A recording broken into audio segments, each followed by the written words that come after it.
ಆ GK. Manjunath TV ಸಂಪಾದಕರು. ಆ ಸ್ನೇಹಿತರೆ, ಆ ಇತ್ತೀಚಿನ ದಿನಮಾನದಲ್ಲಿ ಮತ್ತು ಹೀಗೆ ನಡೀತಾ ಇರುವ ವಾತಾವರಣದಲ್ಲಿ ಏನೆಲ್ಲ ಬೆಳವಣಿಗೆ ಆಗ್ತಿದೆ, ರಾಜಕೀಯ ರಂಗದಲ್ಲಿ ಏನಾಯ್ತು, ಯಾವ ರೀತಿ ಆಯ್ತು, ಹೇಗೆ ನಡೀತು ಅನ್ನೋದು ತಮ್ಗೆ ಗೊತ್ತಿರುವ ವಿಚಾರ.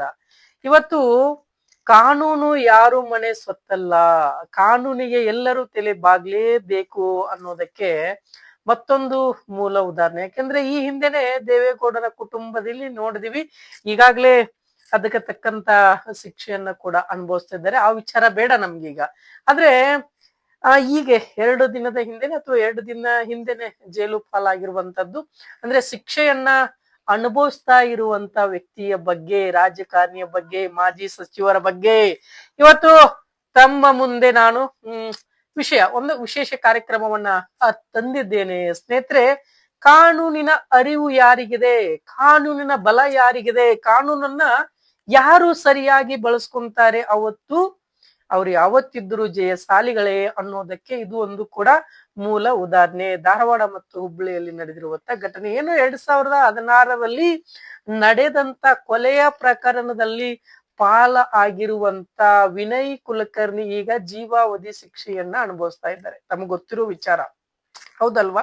ಆದ್ರೆ ಇವತ್ತು ಆಗಿರುವಂತ ಘಟನೆ ಯಾಕೆ ಅವ್ರಿಗೆ ಆಯ್ತು, ಎಲ್ಲಿ ಎಡವಿದ್ರ, ಅಥವಾ ಏನಾದ್ರೂ ಸಮಸ್ಯೆ ಆಯ್ತಾ, ಅಥವಾ ಬೇಕಂತಾನೆ ಕುತಂತ್ರಗಳ ನಡೆದಿದ್ಯಾ, ಅಥವಾ ವಿರೋಧ ಪಕ್ಷದ ಏನಾದ್ರೂ ಕೈ ಚಳಕ ಇದೆಯಾ ಅಂತ ಎಲ್ಲೋ ಒಂದ್ ಕಡೆ ಹಿಂದೆ ಮಾತಾಡುವಂತ ಆ ಮರ್ಡರ್ ಮುಂಚೆನೆ, ಅಂದ್ರೆ ಆ ಮರ್ಡರ್ ಆದ್ಮೇಲೆನೆ ಮಾತಾಡಿರುವಂತದ್ದು, ಆ ಕೊಲೆ ಆದ ನಂತರ ಮಾತನಾಡಿರೋದು ಆ ಮಾಜಿ ಸಿಎಂ ಯಡಿಯೂರಪ್ಪನವರು ಮಾತನಾಡಿದ್ರು ಒಂದು ವೇದಿಕೆಯಲ್ಲಿ. ಏನಾದ್ರೂ ಅಲ್ಲಿ ನೀವು ಪಾಲಾಗಿದ್ರೆ ವಿನಯ್ ಕುಲಕರ್ಣಿ ಅವರೇ, ನೀವೇನಾದ್ರೂ ಅಲ್ಲಿ ಪಾಲಾಗಿದ್ರೆ ಖಂಡಿತವಾಗ್ಲು ನಾವು ಕಾನೂನಿನ ಪಾಠ ಕಲಿಸ್ತೀವಿ, ನಾನು ಅದ್ರ ಹಿಂದೆ ನಿಂತ್ಕೊಂತೀನಿ ಅಂತ ಹೇಳಿದ್ರು. ಬಟ್ ಅದು ಯಾವ್ದಕ್ಕೂ ಏನು ಸರಿ ಇಲ್ಲ. ಬಟ್ ಅದು ನಾವು ಅದ್ರ ಬಗ್ಗೆ ನಾನು ಚರ್ಚೆ ಇಲ್ಲ. ಆದ್ರೆ ಇವತ್ತು ಏನಾದ್ರೂ ಇವತ್ತು ಜೈಲ್ ಪಾಲಾಗಿದ್ದಾರೆ, ಇವತ್ತು ಹಣಬಲ, ದುಡ್ಡು, ಆಸ್ತಿ, ರಾಜಕಾರಣಿ, ಜನ ಬೆಂಬಲ, ಇದು ಯಾವುದು ಲೆಕ್ಕಕ್ಕಲ್ಲ, ಇದ್ಯಾವುದು ಕೂಡ ಲೆಕ್ಕಕ್ಕಲ್ಲ. ಇವತ್ತಿಗೆ ಏನಾದ್ರೂ ಗೆಲ್ತಾ ಇದೆ ಅಂದ್ರು ಅದು ಡಾಕ್ಟರ್ BR ಬಾಬಾ ಸಾಹೇಬ್ ಅಂಬೇಡ್ಕರ್ ಅವರ ಕಾನೂನು. ಇವತ್ತು ಯಾವ ದೇವರು ಕೂಡ, ಇವತ್ತು ಯಾವುದೇ ದೇವರು ಇರ್ಲಿ ಅಥವಾ ಯಾವುದೇ ಮಠಾಧೀಶ ಇರ್ಲಿ, ಇವತ್ತು ಯಾವ್ದಕ್ಕೂ ಆಗ್ಲಿಲ್ಲ ಅಂದ್ರೆ ಅದು ಏನ್ ಹೇಳಿ ಅದ್ರ ಅರ್ಥ? ಇಂಥ ಒಂದು ವಿಶೇಷ ಕಾರ್ಯಕ್ರಮವನ್ನು ಇವತ್ತು ಟಿವಿ ಕರ್ನಾಟಕದಲ್ಲಿ ನಾವು ಈ ಕಾರ್ಯಕ್ರಮ ನೋಡ್ತಾ ಇದ್ವಿ. ಸ್ನೇಹಿತರೆ, ವಿನಯ್ ಕುಲಕರ್ಣಿ ಅವರು ಜಡ್ಜ್ ಮುಂದೆ ಕೇಳಿದ್ರಂತೆ, ನಿಮ್ಗೇನಾದ್ರೂ ಮಾತಾಡ್ಬೇಕಾ ಅಥವಾ ಏನಾದ್ರೂ ಹೇಳ್ಬೇಕಾ ಅಂತ ಕೇಳಿದ್ರಂತೆ, ಜಡ್ಜ್ ಮುಂದೆ ಹೇಳಿದ್ರಂತೆ. ಅವಾಗ ವಿನಯ್ ಕುಲಕರ್ಣಿ ಅವರು ಹೇಳಿದ್ರಂತೆ, ನಾನು ಆ ಕ್ಷೇತ್ರದಲ್ಲಿ ಇಲ್ಲ ಅಂದ್ರು ನನ್ನನ್ನ ಆಯ್ಕೆ ಮಾಡಿದ್ದಾರೆ, ನನ್ನ ಮೇಲೆ ಪ್ರೀತಿ ಇದೆ, ನನ್ನ ಮೇಲೆ ಗೌರವ ಇದೆ, ಅಷ್ಟೊಂದು ಜನಪರ ಕೆಲಸ ಮಾಡಿದೀನಿ, ಹಾಗಾಗಿ ನನಗೆ ಶಿಕ್ಷೆಯನ್ನ ಕಡಿಮೆ ಕೊಡಿ ಅಂತ ಅಂದ್ರಂತೆ. ಏನ್ ಹೇಳಿ, ಹಾಗಾಗಿ ಆ ಶಿಕ್ಷೆಯನ್ನ ನನಗೆ ಕಡಿಮೆ ಕೊಡಿ ಅಂತ ಹೇಳಿದ್ರಂತೆ. ಸೊ ಆ ಕಾರಣದಿಂದಾಗಿ ಮತ್ತೆ ಕೇಳಿದ್ರಂತೆ ಜಡ್ಜರು, ಮತ್ತೇನಾದ್ರೂ ಹೇಳೋದಿದ್ಯಾ ಅಂತೇಳಿ. ನನ್ನ ಹೆಂಡ್ರು ಮಕ್ಕಳಿದ್ದಾರೆ, ನನ್ನ ರೈತ ಕುಟುಂಬದಿಂದ ಬಂದಿದ್ದೀನಿ, ನನ್ನ ಅಂದ್ರೆ ನನ್ನ ರೈತಕೀಯ ಕೆಲಸನೇ ನನಗೆ ಮೂಲ ಕಸಬು, ನಂದು ರಾಜಕೀಯ ಅಲ್ಲ ಅಂತ ಹೇಳಿದ್ರಂತೆ. ರಾಜಕೀಯ ಅಲ್ಲ ಅಂತ ಹೇಳಿದ್ರಂತೆ.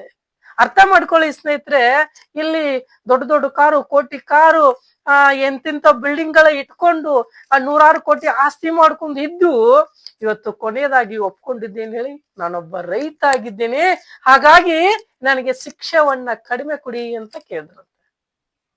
ಎಂತ ವಿತಿರ್ವಾಸ ಅಲ್ವಾ ಇದೆಲ್ಲ? ಇವ್ರಿಗೆ ಕಷ್ಟ ಕಾಲದಲ್ಲಿ ರೈತರು ನೆನಪಾಗ್ತಾರೆ, ಕಷ್ಟ ಕಾಲದಲ್ಲಿ ದಲಿತರು ನೆನಪಾಗ್ತಾರೆ, ಕಷ್ಟ ಕಾಲದಲ್ಲಿ ಒಳ್ಳೆಯವ್ರು ನೆನಪಾಗ್ತಾರೆ, ಕಷ್ಟ ಕಾಲದಲ್ಲಿ ದೇವ್ರು ನೆನಪಾಗ್ತಾರೆ. ಸೊ ಇದು ಏನಾಗಿದೆ ಏನು ಗೊತ್ತಿಲ್ಲ, ಆದ್ರೆ ಕಾನೂನಿನ ಬಾಯಲ್ಲಿ ಸಿಕ್ಕಿದ್ಮೇಲೆ ಸೂಕ್ತವಾದ ನ್ಯಾಯವನ್ನ ಸಿಗುತ್ತೆ. ನನ್ನ ಮಕ್ಕಳಿಗೆ ಇನ್ನೂ ಮದುವೆ ಇಲ್ಲ, ನಾನು ಮದುವೆ ಮಾಡ್ಬೇಕು, ಹಾಗಾಗಿ ನನಗೆ ಕಡಿಮೆ ಶಿಕ್ಷೆ ಕೊಡಿ ಅಂತ ಕೇಳಿದ್ರಂತೆ. ಆದ್ರೆ ಈ ತಿಂಗಳಲ್ಲಿ ಅವ್ರಿಗೆ ಇರುವಂತ ವಿಚಾರ, 1 ತಿಂಗಳಲ್ಲಿ ಈಗಾಗಲೇ ಶಾಸಕ ಸ್ಥಾನವನ್ನು ಹೋಯ್ತು, ಹೇಗೋ ಮಾಜಿ ಸಚಿವರಾಗಿದ್ದರು. ಆದ್ರೆ ಇಂಥ ದೊಡ್ಡ ಮನುಷ್ಯನ್ಗೆ ಶಿಕ್ಷೆ ಆದಾಗ ಇವತ್ತು ಕಾನೂನು ಮೇಲೆ ಮತ್ತೆ ನಂಬಿಕೆ ಇದೆ.